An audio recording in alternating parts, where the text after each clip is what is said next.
Hi friends, welcome to Lakshmi Max. இன்னைக்கு என்ன பார்க்க போறோம் அப்படின்னு பாத்தீங்கன்னா group D exam phase 1 2 3 ல கேட்ட science question எல்லாத்தையும் பார்க்க போறோம். ஓகேவா? First question போலாமா? What will be the resistance in the circuit if a current of 3 milliampere flows through a 6 volt battery? ஒரு 6 வோல்ட் பேட்டரி வழியா 3 ஆம்பியர் அதாவது 3 மில்லி ஆம்பியர் சரியா 3 மில்லி ஆம்பியர் மின்னோட்டம் பாயும் போது அதுல இருக்கக்கூடிய மின்தடை என்ன அப்படின்னு தான் கொஸ்டின்ல கேட்டிருக்காங்க. அந்த மின் சுற்றுல உள்ள மின்தடை என்னன்னு கேட்டிருக்காங்க. ஸோ நமக்கு இங்க என்னெல்லாம் கொடுத்துருக்காங்க, வோல்டேஜ் வந்து 6 வோல்ட்னு கொடுத்துட்டாங்க, கரண்ட் வந்து எவ்வளோ பாஸ் ஆகுது 3 மில்லி ஆம்பியர் வந்து பாஸ் ஆகுதுன்னு சொல்லிட்டாங்க. ஸோ நம்ம வந்து ஓம்ஸ்லாம் படி பார்த்தோம்னா V ஈக்குவல் டு ஐஆர்னு நமக்கு தெரியும். ஓகேவா? ஸோ இப்போ நமக்கு V இருக்கு I இருக்கு, நமக்கு என்ன கண்டுபிடிக்கணும், R தான் கண்டுபிடிக்கணும். ஓகேவா? ஸோ R ஈக்குவல் டு என்ன கிடைக்கும், V பை IN கிடைக்கும். ஓகேவா? ஸோ அடுத்த ஸ்டெப்ல என்ன ஆகும், R ஈக்குவல் டு வோல்டேஜ் வந்து நமக்கு எவ்வளோ, வோல்டேஜ் வந்து 6 வோல்ட். ஸோ விக்கு பதிலாக 6 போட்டுடலாம்.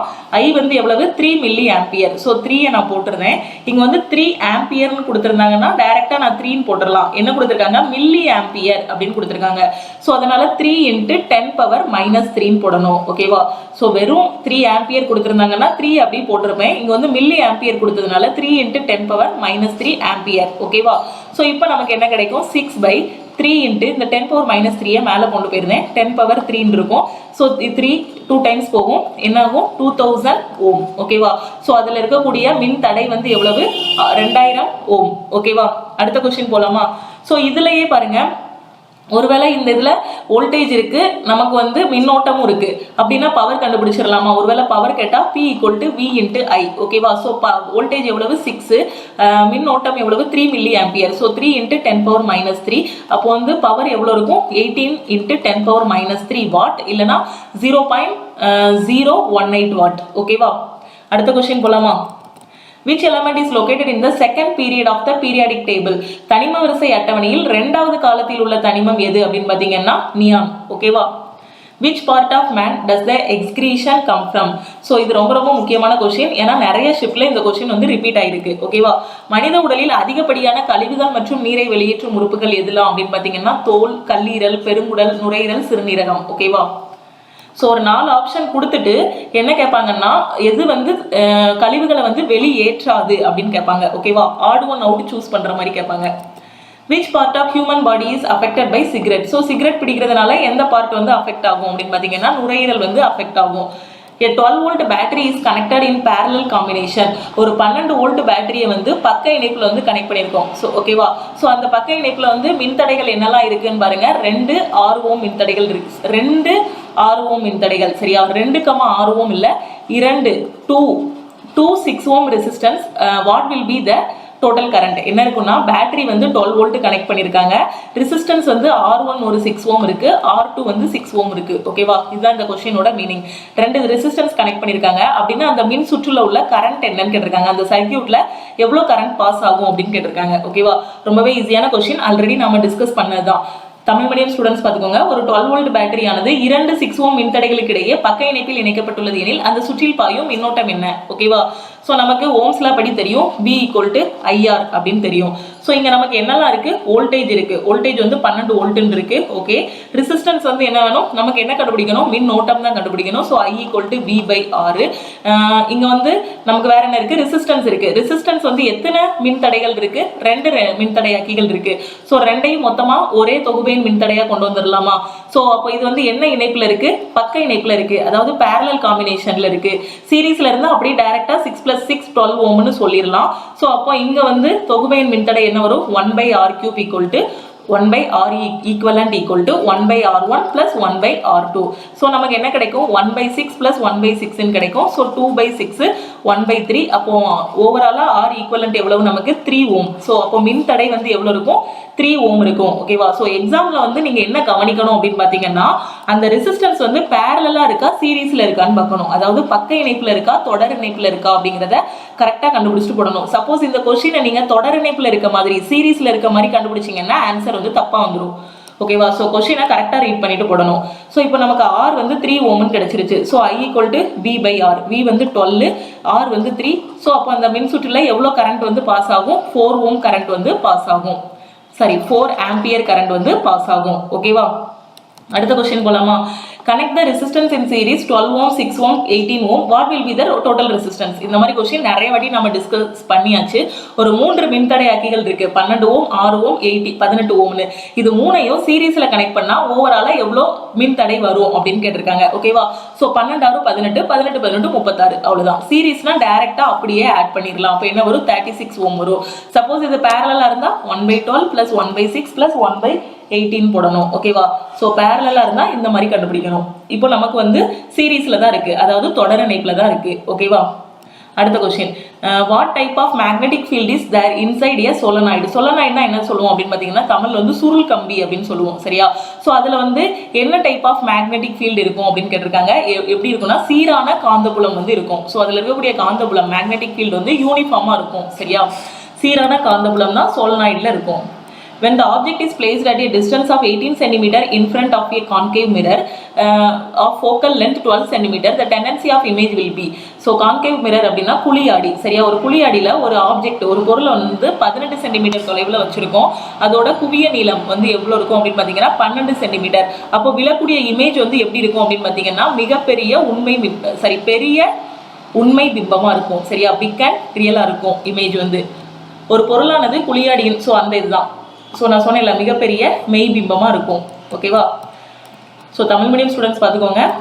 ஒரு பொருளானது ஒரு குழியாடியின் முன் 18 சென்டிமீட்டர் தொலைவில் வைக்கப்படுகிறது. அதன் நீளம் 12 சென்டிமீட்டர் எனில் பொருள் வந்து எப்படி இருக்கும்னா மிகப்பெரிய மெய் பிம்பமாக கிடைக்கும் நமக்கு. ஸோ சேம் கொஸ்டின் இது வரைக்கும் எல்லா ஷிப்லையும் இந்த மாதிரி கொஸ்டின் வந்து ரிப்பீட் ஆகிட்டு இருக்கு. யூ வந்து -18 சென்டிமீட்டர், எஃப் ஈக்குவல் டு -12 சென்டிமீட்டர்னா இதோட அதாவது ஃபோக்கல் வியோட மதிப்பு என்னன்னு கேட்டிருக்காங்க. ஸோ நமக்கு 1/f equal to 1/v plus 1/uன்னு தெரியும். ஸோ எஃபோட மதிப்பு வந்து எவ்வளவு? 12 centimetre. So -12 1/v minus u வந்து 18. ஸோ இதில் போட்டோம்னா நமக்கு வந்து ஆன்சர் வந்துடும். ஸோ இப்போ v தான் வேணும். 1/v ஈக்குவல் டு 1/18 மைனஸ் 1/12 கிடைக்கும். ஸோ எல்சிஎம் எடுத்தோம்னா என்ன வரும்? 18க்கும் 12க்கும் 36 வந்து எல்சிஎம்மாக இருக்கும். அப்படி தானே? சரி, 18க்கும் 12க்கும் LCM 36. 18 12 9 6 6 12 12 3 36. So 2 minus 3. So -1/36. So v equal to -36 centimetre. ஓகேவா? அடுத்த கொஸ்டின் போலாமா? Which is getting reduced. So இந்த மாதிரி ஒரு ஈக்குவேஷன் கொடுத்துட்டாங்க. ஸோ இந்த ஈக்குவேஷனில் இந்த வினையில் எது வந்து ஒடுக்கம் அடையுது, எது ரிடக்ஷன் கொடுத்துருக்காங்க. ஸோ இது வந்து ரிடக்ஷன். ஸோ 2 வினை இருக்கும் நமக்கு வந்து. ஒன்று வந்து ஆக்சிஜன் ஏற்றமாகும், இன்னொன்று வந்து என்னாகும்? ஆக்சிஜன் ஒடுக்கமாகும். அப்படி தானே? ஸோ இது வந்து ரிடக்ஷன். ஓகேவா? ஸோ இந்த ஒடுக்க வினையில் என்னது வந்து ரெடியூஸ் ஆகுது அப்படின்னு கேட்டிருக்காங்க. ஸோ என்ன ரெடியூஸ் ஆகுது? காப்பர் ஆக்சைடு தான் ரெடியூஸ் ஆகுது. ஸோ காப்பர் ஆக்சைடு வந்து ஒடுக்கப்படுது இந்த இடத்துல. அப்படிதானே? ஒடுக்கப்பட்டு நமக்கு என்ன கிடைக்கி? காப்பராக கிடைக்கி. ஓகேவா? ஸோ மேற்கண்ட வினையில் எது ஒடுக்கப்படுகிறது? ஸோ இந்த மாதிரி ஈக்குவேஷன் கொடுத்துட்டு எது வந்து ஒடுக்கமடையுது அப்படின்னு கேட்டிருக்காங்க. ஸோ காப்பர் ஆக்சைடு காப்பராக ஒடுக்கமடையுது. ஓகேவா? ஸோ எது ஒடுக்கமடையுதுன்னா copper oxide. What is the, ஏன்னா இந்த இடத்துல பார்த்தீங்கன்னா ஆக்சிஜன் ஏற்றம் அப்படின்னா ஆக்சிஜன் வந்து ஆட் ஆகும். சரியா? ஆக்சிஜன் ஒடுக்கம் அப்படின்னு பார்த்தீங்கன்னா ரிடக்ஷன்னா ஆக்சிஜன் வந்து இழக்கப்படும். ஓகேவா? இதுதான் அதுக்குள்ள அர்த்தம். ஆக்சிஜன் ஏற்றம்னா ஆக்சிஜன் வந்து ஆட் ஆகும். ஆக்சிஜன் ஒடுக்கம்னா இல்லை ரிடக்ஷன்னா என்ன ஆகும் அப்படின்னு பார்த்தீங்கன்னா ஆக்சிஜன் வந்து இழக்கப்படும். ஓகேவா? ஸோ இந்த இடத்துல பாருங்க காப்பர் ஆக்சைடாக இருந்திருக்கு. விளை பொருளில் என்ன ஆகுது? விளை பொருளில் வந்து அதோட ஆக்சிஜன் வந்து இழக்கப்பட்டிருக்கு. சரியா? ஸோ அதனால என்னதாகுது? காப்பர் ஆக்சைடில் தான் ஒடுக்க வினை வந்து நடந்திருக்கு. ஓகேவா? அடுத்த கொஸ்டின் போலாமா? What is the effect of UV ray mutation. So புற ஊதா கதிர்களால் என்ன ஏற்படுது, நமக்கு என்ன பாதிப்பு ஏற்படுது அப்படின்னு பார்த்தீங்கன்னா தோல் புற்றுநோய் வரும். அதுக்கப்புறம் வந்து டிஎன்ஏ சேதமும் வரும். ஓகேவா? How many molecules of oxygen are there in ozone? ஓசோன்ல உள்ள ஆக்சிஜன் மூலக்கூறுகள் எத்தனை அப்படின்னு பார்த்தீங்கன்னா ஓசோனோட வாய்ப்பாடு O3. ஸோ எத்தனை அப்படின்னு பார்த்தீங்கன்னா 3. What is the SI unit of distance? So தூரத்தோட SI அலகு என்ன அப்படின்னு பார்த்தீங்கன்னா மீட்டர். ஓகேவா? Where does parthenogenesis takes place? So parthenogenesis அப்படின்னா என்ன அர்த்தம் அப்படின்னு பார்த்தீங்கன்னா கருத்தரித்தல் இல்லாமலே இனப்பெருக்கம் நடைபெறுது தான் parthenogenesis. அது எதில் அப்படின்னு பார்த்தீங்கன்னா கிரேப்ஸில் தான் அந்த இனப்பெருக்கம் நடைபெறும். ஓகேவா? கருத்தரித்தல் வந்து உருவாகாது. இனப்பெருக்கத்துக்கு அப்புறம் கருத்தரித்தல் வந்து உருவாகாது. அது வந்து எதில் அப்படின்னு பார்த்தீங்கன்னா கிரேப்ஸில். ஓகேவா? ஸோ இந்த முறை பேர்த்தோஜெனிசிஸ்னா கருத்தரித்தல் இல்லாமல் இனப்பெருக்கம் நடைபெறும் முறை. ஓகேவா? CH3 CH2 COOH இது வந்து இதோட ஐயூபேக் பேர் என்னன்னு கேட்டிருக்காங்க. ஐயூபேக் பேர் என்ன? புரோபனாயிக் அமிலம். ஓகேவா? who is the father of modern periodic table? So நவீன தனிம வரிசை அட்டவணையோட ஃபாதர் யாரு அப்படின்னு பார்த்தீங்கன்னா மோஸ்லே. How many naturally occur element? How many naturally occur is element 118 of the periodic table? So periodic tableல மொத்தம் 118 தனிமங்கள் இருக்கு சரியா. ஸோ அந்த 118 தனிமங்கள்ல நேச்சுரலா இயற்கையாகவே உருவான தனிமங்கள் எத்தனை அப்படின்னு பார்த்தீங்கன்னா 94 சரியா. ஆர்டிஃபிஷியலா உருவான தனிமங்கள் எத்தனை அப்படின்னு பார்த்தீங்கன்னா 118 - 94 24 ஓகேவா. ஸோ ரொம்ப ரொம்ப முக்கியமான கொஸ்டின். ஸோ இதுல வந்து நேச்சுரலி அக்கர்ட் எலமெண்ட் எவ்வளோ அப்படின்னு கேட்பாங்க சரியா. ஸோ தனிம வரிசை அட்டவணையில மொத்தமாக இருக்கக்கூடியது 118. அதுல இயற்கையா உருவானது எவ்வளோ அப்படின்னு பார்த்தீங்கன்னா 94, ஆர்டிஃபிஷியலா உள்ளது எவ்வளோ அப்படின்னு பார்த்தீங்கன்னா 24 ஓகேவா. Find the value of x and y. x and y ஓட வேல்யூ என்னன்னு கேட்டிருக்காங்க ஓகேவா. ஸோ இந்த பக்கம் என்ன கொடுத்துட்டாங்கன்னா வோல்டேஜ் கொடுத்துட்டாங்க, இந்த பக்கம் வந்து கரண்ட் கொடுத்துட்டாங்க. இந்த மாதிரி ஒரு டேபிள் சரியா. ஸோ இந்த பக்கம் வந்து எனக்கு மின் அழுத்தம் கொடுத்துட்டாங்க சரியா, மின்னழுத்தம் கொடுத்துட்டாங்க. இந்த பக்கம் வந்து என்ன கொடுத்துருக்காங்க, கரண்ட் வந்து கொடுத்துருக்காங்க, மின்னோட்டம் வந்து கொடுத்துட்டாங்க ஓகேவா. ஸோ கொடுத்துட்டு இந்த டேபிள்ல எக்ஸ் கமா ஒய்யோட மதிப்பு என்னன்னு கேட்டிருக்காங்க ஓகேவா. ஸோ நல்லா கவனிங்க. வோல்டேஜ் இருக்கு, எனக்கு மின்னோட்டம் இருக்கு, இங்கேயும் வோல்டேஜ் இருக்கு, இது வந்து மின்னோட்டம், இது வந்து வோல்டேஜ் இருக்கு. இந்த இடத்துல மின்னோட்டம் என்ன அப்படின்னு கேட்டிருக்காங்க சரியா. ஐயோட வேல்யூ என்னன்னு கேட்டிருக்காங்க, இங்க வந்து வியோட வேல்யூ என்னன்னு கேட்டிருக்காங்க ஓகேவா. ஸோ நமக்கு கரண்ட் வந்து கொடுத்துருக்காங்க. ஓம்ஸ் லா படி நமக்கு என்ன தெரியும், V = IRன்னு தெரியும் அப்படிதானே. So V = IR. ஸோ இந்த இடத்துல பார்த்தீங்கன்னா V நமக்கு என்னெல்லாம் இருக்குங்க, மின் அழுத்தம் இருக்கு. ஸோ அந்த இடத்துல சப்ஸ்டியூட் பண்ணிடலாம். 0.2 = கரண்ட் இருக்கா 0.04 இருக்கு, 0.04 × R. ஸோ ஃபர்ஸ்ட் இது ரெண்டையும் வச்சு நான் ரெசிஸ்டன்ஸ் கண்டுபிடிச்சு வச்சுக்கிறேன் ஓகேவா. ஸோ இல்லைனா இது ரெண்டையும் வச்சுனாலும் ரெசிஸ்டன்ஸ் கண்டுபிடிச்சிக்கலாம் ஓகேவா. ஸோ இப்போ எனக்கு R வந்து என்ன கிடைக்கும், 0.2 / 0.04 இருக்கும். ஸோ மேலே கீழே என்ன பண்ணணும், 100ஆல் மல்டிப்ளை பண்ணணும். மல்டிப்ளை பண்ணால் பாயிண்ட் வந்து போயிடும். ஸோ 20/4 இருக்கும். ஸோ அப்போ R வந்து எனக்கு எவ்வளோ 5 ஓம்னு கிடைச்சிரும் ஓகேவா. ஸோ ரெசிஸ்டன்ஸ் வந்து எவ்வளோ 5 ஓம் ஓகேவா. ஸோ இந்த இடத்துல எனக்கு என்ன கேட்டிருக்காங்க, கரண்ட் தான் கேட்டிருக்காங்க. புரியுதா நான் எப்படி கண்டுபிடிக்கிறேன்ட்டு நல்லா கவனிங்க. இந்த இடத்துல வோல்டேஜ் இருக்கு, நான் கரண்ட் தான் கண்டுபிடிக்கணும். ஸோ V = IR, வோல்டேஜ் தெரியும். ஸோ கரண்ட் I = V/R தான் ஃபார்முலா ஓகேவா. ஸோ இப்போ I வந்து எனக்கு என்ன இருக்கு, 0.6 இருக்கு சாரி வோல்டேஜ். ஸோ ஒரு நிமிஷம், I = வோல்டேஜ் என்ன இருக்கு 0.6 இருக்கு. ஸோ 0.6 இங்கே சப்ஸ்டியூட் பண்ணியிருந்தேன். எனக்கு என்ன வேணும், இங்கே R வேணும். R வந்து நான் இப்போ தான் கண்டுபிடிச்சேன் 5. ஸோ 0.6 / 5ன்னு போட்டுடலாமா. போட்டால் எனக்கு வந்து இங்கே மின்னோட்டம் எவ்வளோன்னு கிடைச்சிருமா, புரியுதா. ஸோ இதுதான் ரொம்ப ரொம்ப ஈஸியான கொஸ்டின் தான். ஸோ டேபிளை பார்த்தோன்னே நிறைய ஸ்டூடெண்ட்ஸ் வந்து இந்த கொஸ்டினை அட்டன் பண்ண மாட்டேங்கிறாங்க. ஸோ ஒன்றுமே இல்லை, மேக்ஸில் வந்து நமக்கு ஏதாவது ஒரு வேல்யூஸ், விடுபட்ட வேல்யூஸ், அதாவது மிஸ்ஸிங் டிஐன்னு ஒன்று இருக்கும். ஸோ மிஸ்ஸிங் டிஐல ஏதாவது ஒரு பார்ட்டை கண்டுபிடிப்போம்ல, அதே மெத்தட் தான் இங்கே. ஸோ இது ரெண்டையும் வச்சு ஃபர்ஸ்ட் ரெசிஸ்டன்ஸ் கண்டுபிடிச்சாச்சு. அந்த ரெசிஸ்டன்ஸை தூக்கி கொண்டு போய் இதில் போட்டோம் அப்படின்னா கரண்ட் கிடைச்சிரும். அதுதான் இங்கே பண்ணிட்டு இருக்கேன். ஸோ அப்போ I = எனக்கு எவ்வளோ கிடைக்கும், 0.6ன்னா என்ன வரும், 60/50 இருக்கும். மேலே கீழே 10ஆல் பெருக்கும்போது. ஸோ இப்போ என்ன வரும், சரி 6/50 இருக்கும். ஸோ ஒரு 5 5 12 5 60 1.2. ஸோ 0.12 ஆம்பியர் கரண்ட் வந்து ஓகேவா. இல்லைனா ஆன்சரில் 0.6 / 5ன்னு விட்டாங்கன்னா அப்படின்னாலும் விட்டுருங்க ஓகேவா. ஸோ அப்போ கரண்ட் வந்து எவ்வளோ, கரண்ட்டுங்கிறது இந்த ஒய்யோட மதிப்பு வந்து எவ்வளோ 0.12 ஆம்பியர் ஓகேவா. இப்போ எக்ஸ் கண்டுபிடிக்கணும் ஓகேவா. ஸோ எக்ஸ் கண்டுபிடிக்கணும். எக்ஸுங்கிறது என்னது, voltage. V = I × R okay. இப்போ வந்து நம்ம என்ன கண்டுபிடிச்சோம், இங்கே மின்னோட்டம் எவ்வளவு கொஸ்டின்லேயே கொடுத்துட்டாங்க, 0.32ன்னு கொடுத்துட்டாங்க. நம்ம வந்து இங்கே மின் தடை எவ்வளோ கண்டுபிடிச்சோம், 5 ஓம்னு கண்டுபிடிச்சோம். ஸோ 0.32 × 5 1.6. அப்போ இங்கே உள்ள மின் அழுத்தம் எவ்வளவு, 1.6 வோல்ட் ஓகேவா. புரியுதா எப்படி கண்டுபிடிக்கணும்ட்டு. ஸோ இதை வந்து ஆன்சரை 0.6 / 5ன்னு கொடுத்தாங்கன்னா அப்படியே சூஸ் பண்ணுங்க, இல்லைனா சிம்பிளிஃபை பண்ணினாலும் சூஸ் பண்ணுங்க. ஸோ இப்போ 60 / மேலே கீழே 10ஆல் பெருக்கும்போது 6 / 15 கிடைக்கும். ஸோ இதை அடி கொடுக்கும்போது 1.2ன்னு வரும். திருப்பி ஒரு டிஜிட் தள்ளி புள்ளி வைக்கணும். ஸோ 0.12 ஆம்பியர் ஓகேவா. அடுத்த கொஸ்டின் போலாமா. 3 medium have refractive index 1.33, 1.36, 1.45. In which medium speed of light will be maximum. So ஒரு 3 ஊடகங்கள் இருக்கு. அந்த 3 ஊடகங்களோட ஒளி விலகல் ரெஃப்ராக்டிவ் இண்டெக்ஸ் வந்து கொடுத்துட்டாங்க 1.33, 1.36, 1.45. அந்த 3 ஊடகங்கள்ல எங்க ஒளியோட வேகம் வந்து அதிகமா இருக்கும் அப்படின்னு கேட்டிருக்காங்க. ஸோ இது எப்படி கண்டுபிடிக்கணும்னா, எங்க வந்து ரெஃப்ராக்டிவ் இண்டெக்ஸ் ஒளி விலகல் வந்து கம்மியா இருக்கோ அங்க வந்து ஒளியோட வேகம் வந்து அதிகமா இருக்கும். ஓகேவா? ஸோ இந்த 3 நம்பர்ல எது சின்ன நம்பர்னு பாருங்க, 1.33. ஸோ அந்த 1.33ங்கிறதுல தான் ஒளியோட வேகம் வந்து அதிகமா இருக்கும். நீங்க ஏபிசினாலும் எக்ஸாம்ல கொடுத்துருப்பாங்க. ஏபிசிங்கக்கூடிய 3 ஊடகம். ஸோ இந்த 3 ஊடகத்துல எங்க வந்து ஒளியோட வேகம் வந்து அதிகமா இருக்கும் அப்படின்னு கேட்டாங்கன்னா, எங்க ரெஃப்ராக்டிவ் இண்டெக்ஸ் வந்து கம்மியா இருக்கோ அங்கதான் அதிகமா இருக்கும். ஸோ எங்க கம்மியா இருக்கு? இந்த 1.33ல. ஸோ அப்போ இந்த ஏங்கிற ஊடகத்துல தான் எனக்கு வந்து ஒளியோட வேகம் அதிகமா இருக்கும். which part of leaf இது வந்து leaf. which part of leaf is used for transpiration? So இலையோட எந்த பகுதி வந்து நீரிழப்புக்கு வந்து யூஸ் ஆகுது அப்படின்னு பார்த்தீங்கன்னா ஸ்டொமேட்டா. ஓகேவா? ஸோ தக்காளியில என்ன அமிலம் இருக்கு அப்படின்னு பார்த்தீங்கன்னா ஆக்சாலிக் அமிலம் இருக்கு. டொமேட்டோல இருக்கக்கூடியது ஆக்சாலிக் ஆசிட். எறும்புல இருக்கக்கூடிய அமிலம் வந்து என்ன அப்படின்னு பார்த்தீங்கன்னா ஃபார்மிக் அமிலம் வந்து இருக்கு. ஓகேவா? லெமன்ல உள்ளது சிட்ரிக் ஆசிட். ஸோ எலுமிச்சையில உள்ளது சிட்ரிக் ஆசிட். ஓகேவா? ஸோ எஸ்தராக்கல் தொகுதி, எஸ்தர் தொகுதி வந்து எது அப்படின்னு பார்த்தீங்கன்னா RCOR தொகுதி தான் எஸ்தர் தொகுதி. கீட்டோனோட குரூப் வந்து என்னது? ROOR.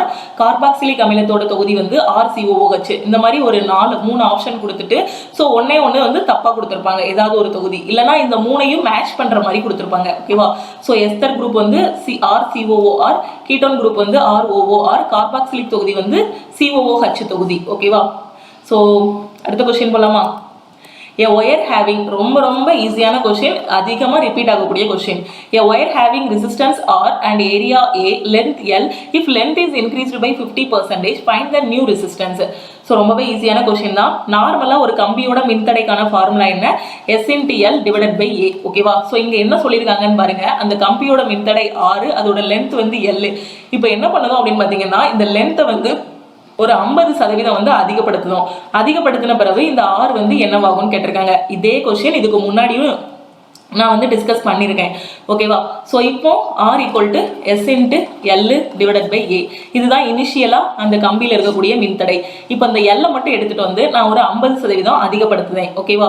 ஸோ 50% அதிகப்படுத்தும் போது என்னாகும்? L × 150 டிவைடட் பை 100ன்னு கண்டுபிடிப்போம். ஸோ மேக்ஸில் இந்த மாதிரி தானே கண்டுபிடிப்போம்.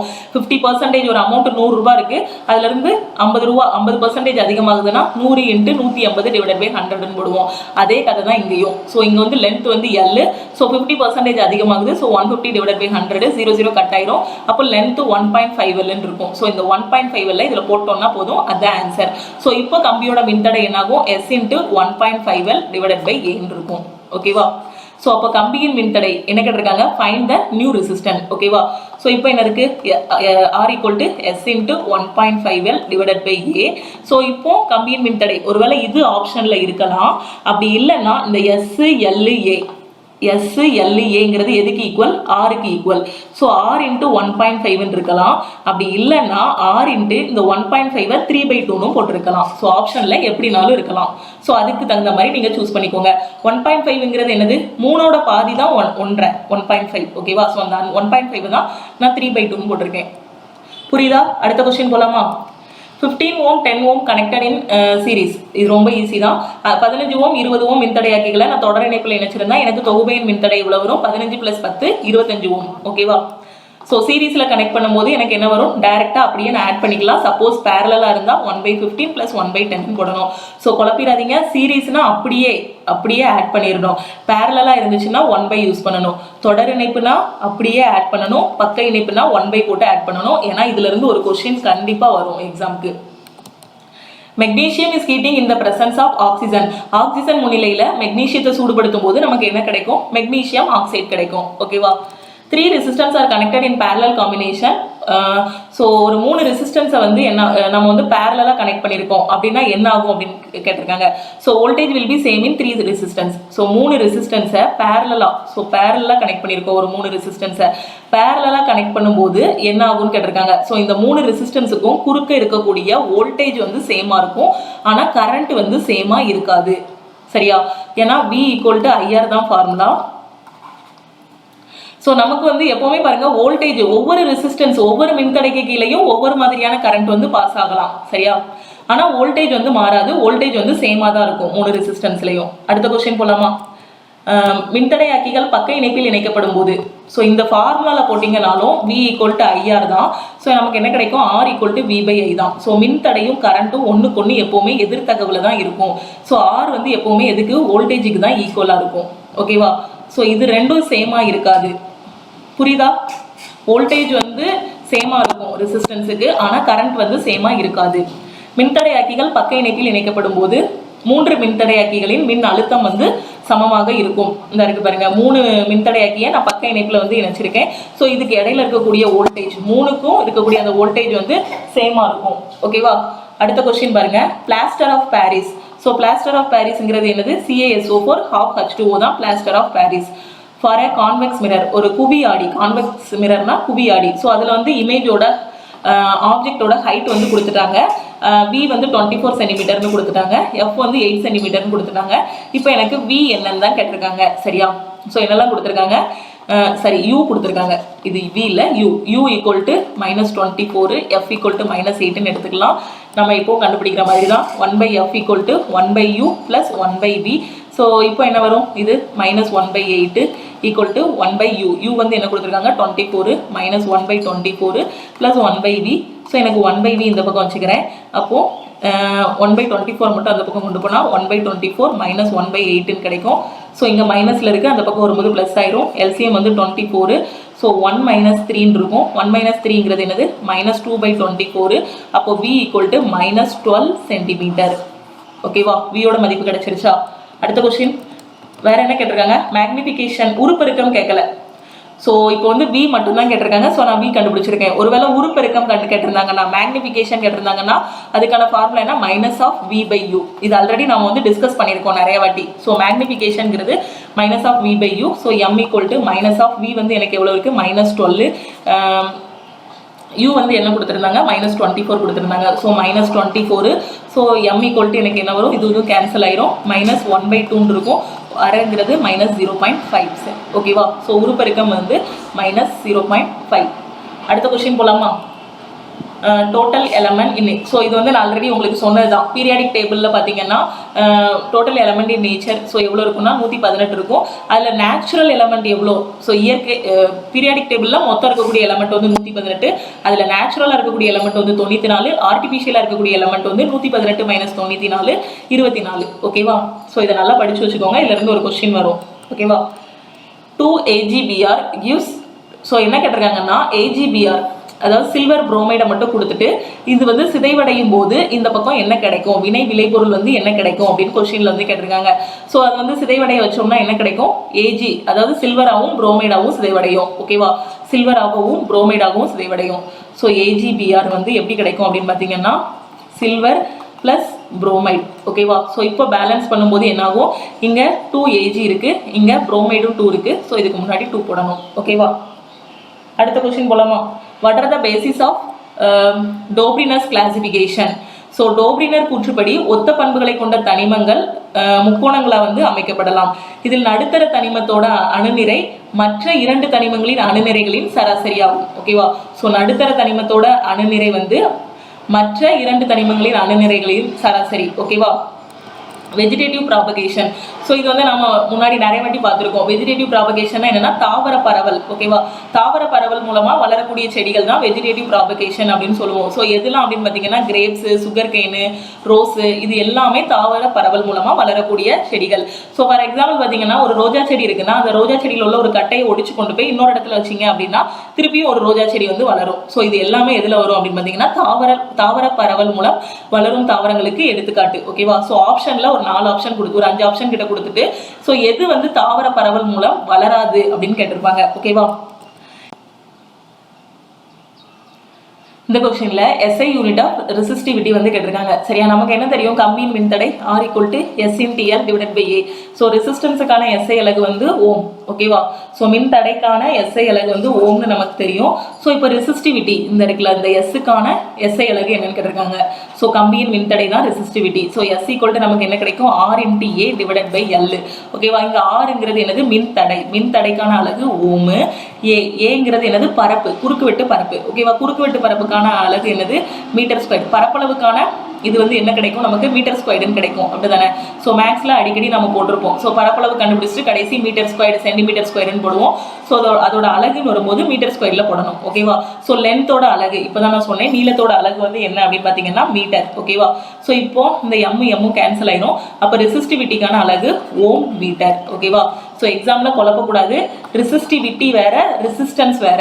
ரெசிஸ்டன்ஸோட அலகு ஓமு, ரெசிஸ்டிவிட்டியோட அலகு வந்து என்ன அப்படின்னு பார்த்தீங்கன்னா ஓம் மீட்டர். ஓகேவா? அடுத்த கொஸ்டின் போலாமா? Na2CO3 is not used in cooking food. Sodium carbonate வந்து எதில் யூஸ் பண்ண மாட்டோம் அப்படின்னு பார்த்தீங்கன்னா குக்கிங் ஃபுட்டில் வந்து யூஸ் பண்ண மாட்டோம். ஓகேவா? So F = 12 cm, U = 26 cm. V என்னன்னு கேட்டிருக்காங்க, எதுக்கு அப்படின்னு பார்த்தீங்கன்னா கான்கேவ் மிரருக்கு, ஒரு குழியாடியோட V எவ்வளோ அப்படின்னு கேட்டிருக்காங்க. ஓகேவா? ஸோ இந்த கொஸ்டின் நம்ம நிறைய வாட்டி டிஸ்கஸ் பண்ணியாச்சு. ஸோ 1/F = 1/U + 1/V தான் ஃபார்முலா. ஸோ இங்கே வந்து நமக்கு என்ன கொடுத்துருக்காங்க, F வந்து 12 cm கொடுத்துருக்காங்க. ஸோ அதனால் நான் -1/12 போட்டுக்கலாம். U வந்து என்ன கொடுத்துருக்காங்க, 26 -1/26 + 1/V. ஸோ 1/V இந்த பக்கம் வச்சுட்டு 26 அந்த பக்கம் கொண்டு போங்க. அப்போது 1/26 - 1/12 இருக்கும். ஸோ அப்போது இந்த இடத்துல என்ன வரும், LCM எடுத்தோம்னா 26 12க்கு LCM 26 12 13 6 78 78 2 156. ஸோ 156. இங்கே வந்து 156 வரணும்னா எதால் மல்டிப்ளை பண்ணணும், 6ஆல் மல்டிப்ளை பண்ணணும். ஸோ 6 -12. இது கூட 156 வரணும்னா 13ஆல் மல்டிப்ளை பண்ணணும், 13. ஓகேவா? ஸோ -7/156. இது வந்து 1/V. So V = 156/7 -156/7 cm. ஓகேவா? ஸோ எக்ஸாமில் ஆன்சர் இப்படி இருந்தால் இப்படி சூஸ் பண்ணுங்க. சிம்பிளிஃபை பண்ணி போட்டிருந்தாங்கன்னா சிம்பிளிஃபை பண்ணிக்கோங்க. ஓகேவா? What is the last excretory organs in human elementary canal? So உணவு குழாய். ஓகேவா? ஸோ மனித உடலில் இருக்கக்கூடிய உணவு குழாயில் உள்ள லாஸ்ட் பார்ட் எதுன்னு கேட்டிருக்காங்க. ஸோ எது அப்படின்னு பார்த்தீங்கன்னா ஆனஸ், அதாவது ஆசனவாய் இல்லைன்னா மலவாய் அப்படின்னு சொல்லுவோம். ஓகேவா? ஸோ லாஸ்ட் உணவு பாதையில் இருக்கக்கூடிய அந்த லாஸ்ட் பகுதிக்கு வரு மலவாய். ஓகேவா? ஆசனவாய் இல்லைன்னா மலவாய் தமிழில். The waste product of photosynthesis. ஃபோட்டோசிந்தசிஸ்னா என்னது, ஒளிச்சேர்க்கை. ஸோ ஒளிச்சேர்க்கையில் எது வேஸ்ட் பொருளாகும்? ஸோ ஃபஸ்ட்டு ஒளிச்சேர்க்கைனா என்ன, சூரியன் முன்னிலையில் என்ன பண்ணும், தாவரங்கள் வந்து பச்சையத்தோட உதவியால் இது கார்பன் டை ஆக்சைடு எடுத்துட்டு என்ன பண்ணும், காற்றில் உள்ள கார்பன் டை ஆக்சைடை எடுத்துட்டு ஆக்சிஜனை வந்து வெளியிடும். இதான ஒளிச்சேர்க்கை. ஸோ பச்சையத்தின் முன்னிலையில் என்ன பண்ணும், சூரிய ஒளியின் முன்னிலையில் பச்சையத்தை எடுத்துட்டு என்ன ஆகும், கார்பன் டை ஆக்சைடை யூஸ் பண்ணி ஆக்சிஜனை வந்து வெளியிடும். ஸோ இதுதான் ஒளிச்சேர்க்கை. ஸோ இந்த ஒளிச்சேர்க்கை நிகழ்ச்சியில் கடைசி வேஸ்ட் பொருளாக எது வருது, ஆக்சிஜன் தான் வெளியே போகுது. ஸோ இதுதான் வேஸ்ட் ப்ராடக்ட். ஸோ அதனால தான் நாம் வந்து இந்த ஆக்சிஜனை வந்து சுவாசிச்சுட்டு இருக்கோம். அப்படி தானே? ஸோ ஃபைனலாக ஒளிச்சேர்க்கையில் என்ன தயாரிக்கப்படுது, உணவு தயாரிக்கப்படுது, ஸ்டார்ச். ஓகேவா? ஸோ அப்போ இங்கே வந்து எந்த வாயு வந்து வெளியிடப்படுது, ஆக்சிஜன். ஓகேவா? ஸோ இதுதான் வேஸ்ட் ப்ராடக்ட் ஒளிச்சேர்க்கையில்.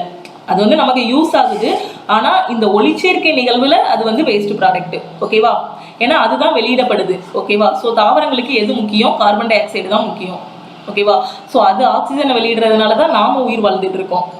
அடுத்த கொஸ்டின் போலாமா? Which part of nephron filters blood?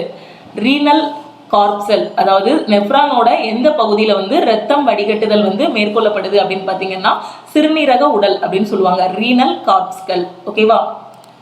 For a concave mirror, an object is placed between focus and center of curvature. Find the location of image. அதாவது ஒரு குழியாடியில் வந்து பார்த்தீங்கன்னா பொருளானது ஃபோக்கஸுக்கும் வளைவு மையத்துக்கும் இடையில வைக்கிறாங்க. அப்போ பிம்பம் வந்து எங்க விழும் அப்படின்னு கேட்டிருக்காங்க. எங்க அப்படின்னு பார்த்தீங்கன்னா சீக்கு அப்பால். ஓகேவா? Where are waste product stored in plants, அதாவது தாவரங்களில் வந்து வேஸ்ட் ப்ராடக்ட் இருக்கும், அதெல்லாம் எங்கே ஸ்டோர் பண்ணி வச்சுருக்கோம் அப்படின்னு பார்த்தீங்கன்னா செல்லுலார் வேக்குல்ஸ், அதாவது எங்கன்னா செல்லுலார் வெற்றிடங்களில் தான் தாவரங்களோட கழிவுகள் எல்லாமே சேர்த்து வச்சுருக்கோம். ஓகேவா? ஸோ இந்த வீடியோ தான் பேஸ் 1, 2, 3ல கேட்ட கொஸ்டின்ஸு. ஓகேவா? ஸோ இந்த வீடியோ வந்து உங்களுக்கு ரொம்பவே யூஸ்ஃபுல்லாக இருக்கும்னு நினைக்கிறேன். உங்கள் ஃப்ரெண்ட்ஸும் எக்ஸாமுக்கு ப்ரிப்பேர் பண்ணிட்டு இருந்தாங்கன்னா மறக்காமல் அவங்களுக்கும் இந்த வீடியோவை ஷேர் பண்ணுங்கள். ஆல்ரெடி பிடிஎஃப் வாங்கினவங்க வந்து என்ன பண்ணுங்கன்னா எல்லாத்தையும் படிக்க ஆரம்பிச்சிருங்க. அதில் இருக்கக்கூடிய மேக்ஸு, ரீசனிங், அதுக்கப்புறம் வந்து ஜென்ரல் அவேர்னஸ், சயின்ஸ் கொஸ்டின்ஸ் எல்லாமே இருக்கும். ஸோ எல்லாத்தையும் ஓரளவுக்கு ரிவைஸ் பண்ணிட்டு போங்க எக்ஸாமுக்கு. அதுக்கப்புறம் பிடிஎஃப் வாங்காதவங்க பிடிஎஃப் வேணும் அப்படின்னு நினச்சிங்கன்னா இந்த வீடியோ கீழே என்னோட வாட்ஸ்அப் நம்பர் டிஸ்கிரிப்ஷனில் இருக்கும். ஸோ மறக்காமல் வாட்ஸ்அப் பண்ணுங்கள். இந்த வீடியோவில் உங்களுக்கு ஏதாவது ஒரு டவுட்ஸ் இருந்தது அப்படின்னா மறக்காம கமெண்ட்ல சொல்லுங்க. எக்ஸாம் பத்தின ஏதாவது ஒரு டவுட்ஸ் இருந்தாலும், ஸோ ஆதார் கார்டு அத்தன்டிகேஷன் இல்லைன்னா உங்க போட்டோல ஏதாவது ஒரு போட்டோ மாத்தாம வச்சிருந்தீங்கனாலும், இல்லைனா ஏன்னா இந்த இது வந்து 2 வருஷத்துக்கு முன்னாடி போட்டிருந்தாங்க அப்படிதானே. ஸோ இப்போ வந்து பழைய ஃபோட்டோ இருக்காது. ஸோ அந்த மாதிரி ஏதாவது ஒரு ப்ராப்ளம் நீங்கள் ஃபேஸ் பண்ணிட்டு இருந்தாலும், உங்களுக்கு ஏதாவது ஒரு டவுட்ஸ் எக்ஸாம் பற்றி இருந்தாலும் மறக்காமல் என்னோட வாட்ஸ்அப் நம்பருக்கு வாட்ஸ்அப் பண்ணுங்கள். 9004379345. ஓகேவா, இதுதான் என்னோட வாட்ஸ்அப் நம்பர். வீடியோக்கு கீழே உள்ள டிஸ்கிரிப்ஷன்லையும் என்னோட வாட்ஸ்அப் நம்பர் வந்து இருக்கும். ஓகேவா, ஸோ நீங்கள் வந்து பழைய ஃபோட்டோ தொலைச்சிட்டிங்கன்னா ஒன்றும் பயப்படாதீங்க. என்னன்னா இன்னொரு வழி என்ன இருக்குன்னா, ஹால் டிக்கெட் வரும். ஸோ அதில் உள்ள ஃபோட்டோவை அப்படியே ஸ்க்ரீன்ஷாட் எடுத்து பிரிண்ட் போட்டு கொண்டு போயிருங்க. ஓகேவா, ஏன்னா நம்மளுக்கு வேறு வழி இல்லை. ஏன்னா ஹால் டிக்கெட்டில் இருக்க ஃபோட்டோவும் நீங்கள் கொண்டு போகிற ஃபோட்டோவும் ஒரே மாதிரி இருக்கணும். ஓகேவா, ஸோ எக்ஸாம் பார்த்தினா ஏதாவது ஒரு ப்ராப்ளம் ஃபேஸ் பண்ணிங்கனாலும், ஒருவேளை எக்ஸாம் அப்ளை பண்ணும்போது டேட் ஆஃப் பர்த்தை மாற்றி கொடுத்தாலோ, இல்லைனா உங்கள் சர்டிஃபிகேட்டில் உள்ள டேட்டை வந்து மாற்றி கொடுத்தாலோ, ஏதாவது ஒரு ப்ராப்ளம் இருந்தாலும் ஸ்ட்ரெஸ் ஆகாதீங்க. மறக்காமல் எனக்கு மெசேஜ் பண்ணுங்கள். ஓகேவா, ஸோ ஏன்னா சின்ன சின்ன இதுனா நம்ம வந்து சால்வ் பண்ணிடலாம். அதுக்கு பதிலாக வேறு ஒரு ஐடி ப்ரூஃப் ஏதாவது எடுத்துகிட்டனாலும் போய்க்கலாம். ஓகேவா, ஓகே ஃப்ரெண்ட்ஸ், திருப்பியும் அடுத்த வீடியோவில் பார்க்கலாம். ஸோ அடுத்து ஈவினிங் என்ன வீடியோ அப்படி வரும் அப்படின்னு பார்த்தீங்கன்னா, 9 செப்டம்பரில் கேட்ட general awareness and science PDF, science questions. அதுக்கு அடுத்த வீடியோ வந்து என்ன வரும் அப்படின்னு பார்த்தீங்கன்னா, மேக்ஸ் கொஷின்ஸு. அதாவது 9 செப்டம்பரில் கேட்ட மேக்ஸ் கொஷின்ஸ் வந்து அடுத்த வீடியோவாக போடுவேன். ஓகேவா, ஓகே, மறக்காமல் டெய்லி போடக்கூடிய வீடியோஸ் எல்லாம் பாருங்கள். ஏன்னா நிறைய கொஷின்ஸ் ரிப்பீட் ஆகவும் செய்யும். அந்த பேட்டர்ன்லையாவது கொஷின்ஸ் வரும். கொஷின் அப்படியே ரிப்பீட் ஆகலன்னா இங்கே நம்ம என்ன டிஸ்கஸ் பண்ணுவோமோ அந்த பேட்டர்னாவது அப்படியே வரும். ஓகேவா, ஓகே, தேங்க்யூ. அடுத்த வீடியோவில் பார்க்கலாம்.